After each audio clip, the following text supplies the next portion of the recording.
থাকতে হয়েছে, কোর্টে দৌড়াদৌড়ি করতে হয়েছে, তারা পলাইতে হয় নাই, হুমকি কবিতায় প্রতিদিন কোর্টে যাইতে হয়েছে। কোন দিন পুলিশ অ্যারেস্ট করে নিয়ে যাবে, কখন জেলে যাবে, এই চিন্তায় কিন্তু আমরা বিএনপি নেতারা অস্থির ছিলাম। এই যে 28শে অক্টোবর 2023 সালে, এর আগে পিছিয়ে জুন জুলাই মাস থেকে প্রায় এই যে 24 সালের জানুয়ারি মাসে যে এটা ইলেকশন করলো ফ্যাসিস্ট সরকার, ওই পর্যন্ত কিন্তু আমাদের নেতারা প্রায় 7-8 মাস সব নেতাদের ভিতরে একটা আতঙ্ক ছিল, সবাই পলাতক ছিল। আল্লাহর রহমতে 5ই আগস্টের পরে আমাদের সবাই আমরা একটা শান্ত পরিবেশে বাংলাদেশে পেয়েছি। এটার সঠিক ব্যবহার যদি আমরা না করি, তাহলে আবার আমাদের ঘরে কোন ভূত চাপা উঠবে তার কিন্তু ঠিক নাই। আমাদেরকে সেই কথাটা মনে রাখতে হবে, অতীতে এই 17টি বছর আমরা কি পরিমাণ কষ্ট করেছি, সেখান থেকে আমাদেরকে শিক্ষা নিতে হবে।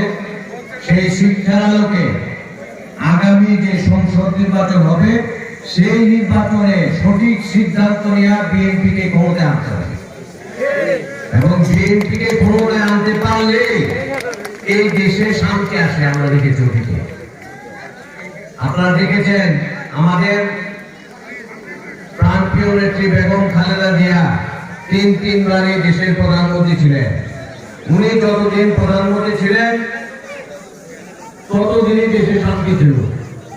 আর আমরা যখন ছোট ছিলাম, আমাদের স্বাধীনতার ঘোষক শহীদ প্রেসিডেন্ট জিয়াউর রহমান যখন দেশের রাষ্ট্রপ্রধান ছিল, তখন দেশে শান্তি পরিবেশ ছিল। মুরব্বীরা বলতে পারবেন আরো ভালো, জিয়াউর রহমানের সময় দেশে শান্তি ছিল না। হাতে মাটি কাটটা খাল খনন করে এরপরে ম্যাডাম খালেদা জিয়ার সময় দেশে শান্তি ছিল মানুষের ভিতরে। আর কৃষি ব্যাংকের শান্তি ফিরে আনতে চাই, আমাদের আবার ধানের শীষে ভোট দিয়ে খালেদা জিয়াকে দেশের প্রধানমন্ত্রী বানাইতে হবে, তারেক রহমানকে দেশে, তাহলে আমরা আবার শান্তিতে বসবাস করতে পারবো। আমি আজকে আপনাদেরকে বেশি সময় দিতে পারতেছি না, যেহেতু 2 নম্বর বড়গ্রাম ইউনিয়নে আরেকটি ইফতারের আয়োজন করা আছে, আমি সেখানে যাব। এর জন্যই বক্তব্যটাও শুরু করতেছি। অন্য আরেকটা সময় এই মাঠে অনেক বক্তৃতা দিছি, যারা দুল্লাহ ইউনিয়নের নেতা তাদের উদ্দেশ্যে বলবো, আমরা দুল্লাহ ইউনিয়নের ভিতরে, এটা দুল্লাহ ইউনিয়নের শুরু, আরো ভিতরে কোথাও আপনারা যারা দূর থেকে আসছেন তাদের কাছাকাছি আমরা বক্তব্য দিব, তাহলে ওই এলাকার লোকদের সাথে আমাদের আন্তরিকতা বাড়বে। এই যে আপনাদের উদ্দেশ্যে যে কথাগুলো বললাম, যে 17 বছর যে আপনারা কষ্ট করছেন, এই কষ্ট ছাড়া কি কোনো ফ্যামিলি আছে নাকি? আছে কোনো ফ্যামিলি? ওই বাপে কষ্ট করছে না পোলা করছে? ওই পোলাই করে নাই, বাপে করছে।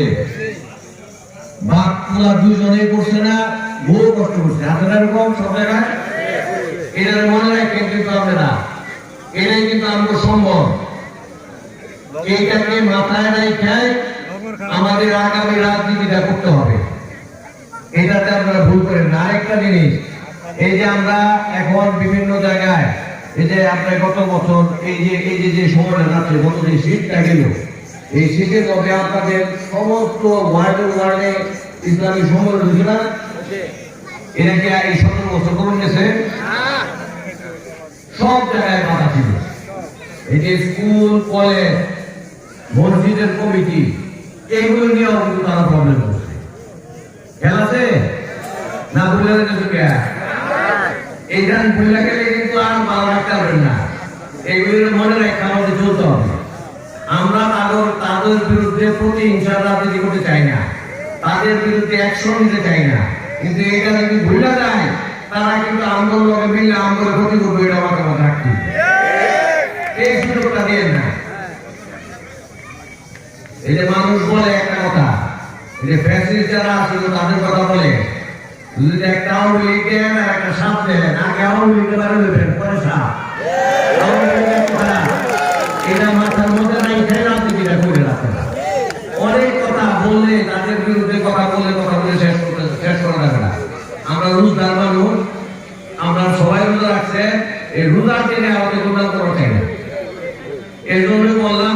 পরে অন্য এক সময় এসে তাদের কীর্তিকলাপের ফিরিস্তি আমরা দিব।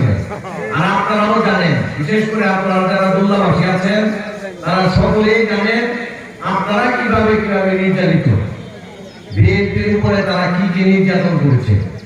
আমি দুই একটা উদাহরণ দিয়েছি, মসজিদ কমিটি বলেছি, স্কুল কমিটি বলেছি, মাদ্রাসা কমিটি বলেছি, মাত্র দুই একটা উদাহরণ দিয়েছি। এমন কি কোন জায়গা আছে যদি বাজারটা দিয়ে আসলাম এইখানেও তাদের কমিটি লাগবে, আসলো না? এটা আপনারা যারা দূর থেকে আসছেন তারা হয়তো কম জানেন, যারা চেতনাতে বসবাস করে তারা সবাই জানে যে তারা কোন কোন জায়গায় তাদেরকে এস্টাবলিশ করার জন্য এই দুইটা পয়সা কামানোর জন্য কিভাবে সাধারণ মানুষকে নির্যাতন করছে। আমরা বিএনপি সেই নির্যাতন মানুষকে করবো না, করতে দিব না ইনশাআল্লাহ। আপনাদের নেতা ছিল 96 সালে মুশাররফ সাহেবরা, আপনারা ভোট দিয়েছিলেন, মুশাররফ সাহেব এমপি হয়েছিল।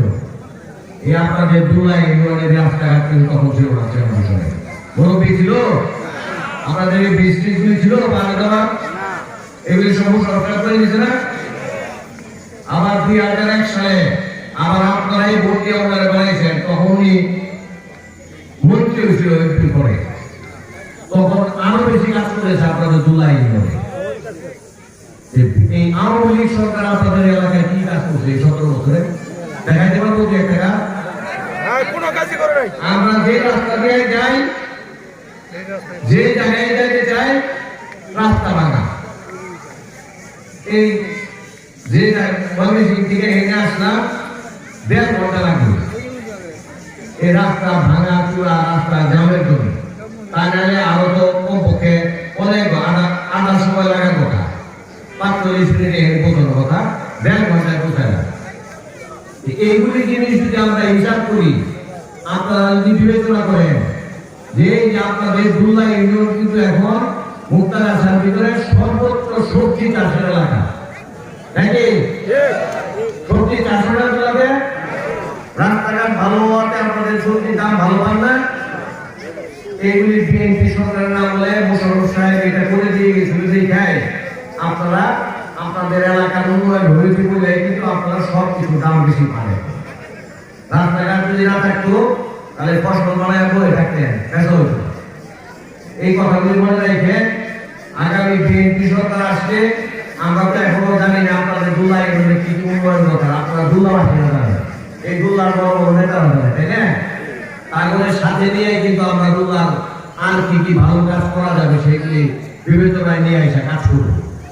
বিএনপি সরকার মানে এলাকার উন্নয়ন।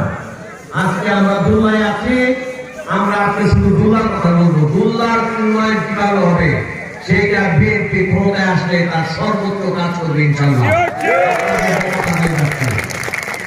আর সময় বাড়াই না, যাইতে 40 মিনিট লাগবে, ইফতারের সময় হয়ে যাবে।